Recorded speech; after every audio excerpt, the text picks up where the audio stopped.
And so these are some of the contradictions between feminism and Islam.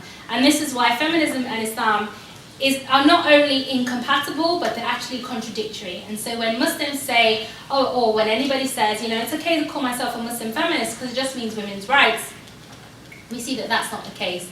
And when people say that, Islam contains feminism and therefore it's all well and good, we see that that's not the case, because feminism not only is not contained in Islam, but it's actually contradictory to Islam. Thank you so much for listening.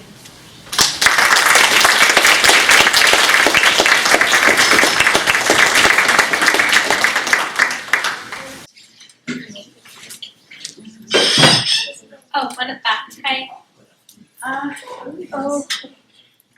Speaking as a British person and as a feminist, I found this quite offensive. I thought a lot of the things you said are stereotyping feminists, and I also think the title of the talk is quite misleading. So I came here because I thought this was about Islamic or Muslim feminists, Muslim women who are fighting for women's rights in Islamic countries or Muslim countries. I didn't expect it to be such a harsh criticism of Western feminism.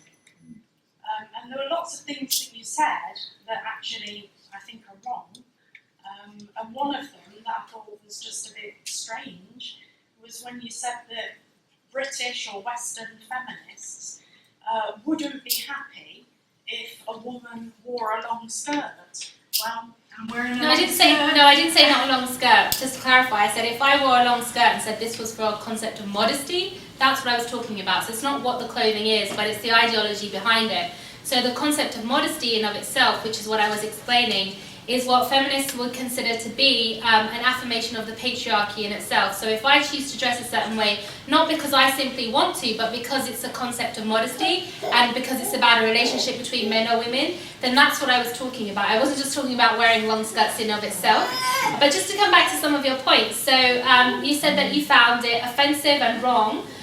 But simply saying it's offensive and wrong isn't actually an intellectual argument. So I brought many arguments, I brought many criticisms, and if you found it offensive, I would like to hear some actual substantive arguments about some of the concepts that I've raised, rather than just saying that you found it offensive, because unfortunately, emotion in of itself is not an intellectual argument.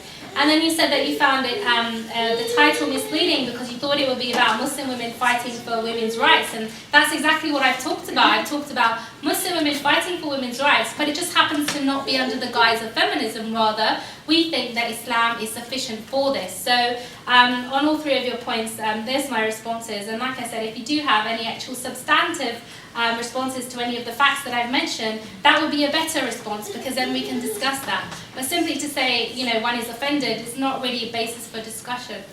Okay. Any other questions? The suffragettes. Yeah. So the suffragettes, which is 100 years ago, are women who fought for women's right to vote.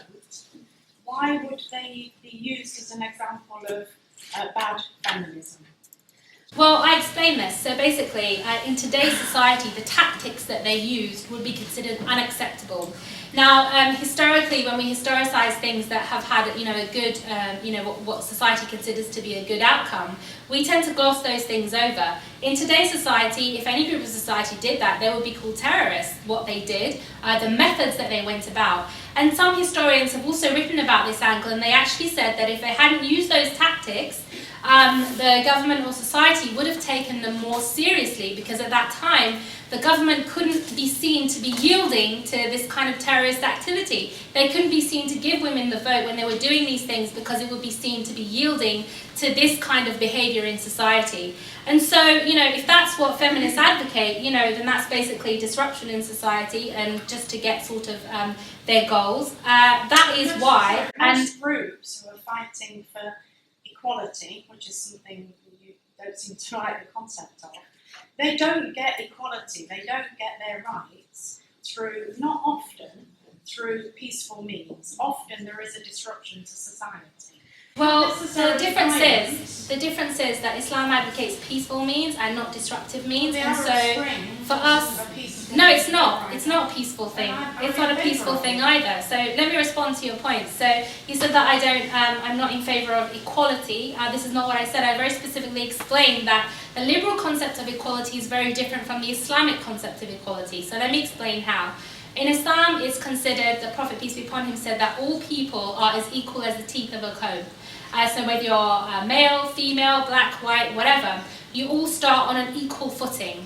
And Islam says that the most virtuous of you, or the best among you, is the one who is most virtuous or righteous or pious.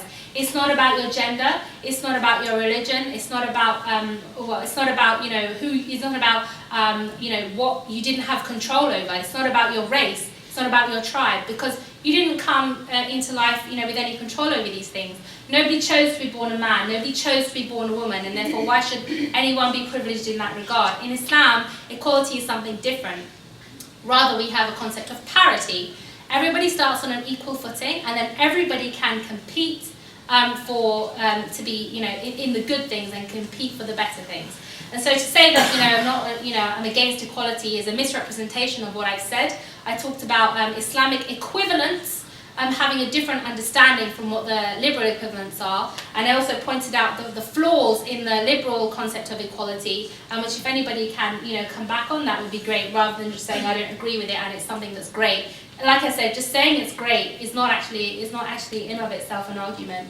As for the suffragettes, I also mentioned that they lobbied and campaigned, and they tried to get their vote, like I said, in a system that didn't benefit them anyway. It didn't benefit them. It didn't even benefit the vast majority of men. It only benefits the elite. Islam takes a different position, and it says that you should actually change things from the inside out. You should change fundamentally the structure of society. So in Muslim countries, for example, Muslims must campaign to change the way that government works. They must campaign to change the economic system, the political system, the social system, all of it, inside out. It has to be an overhaul. Symptomatic things, like it's basically just like putting a plaster on the problem. It doesn't solve the issues.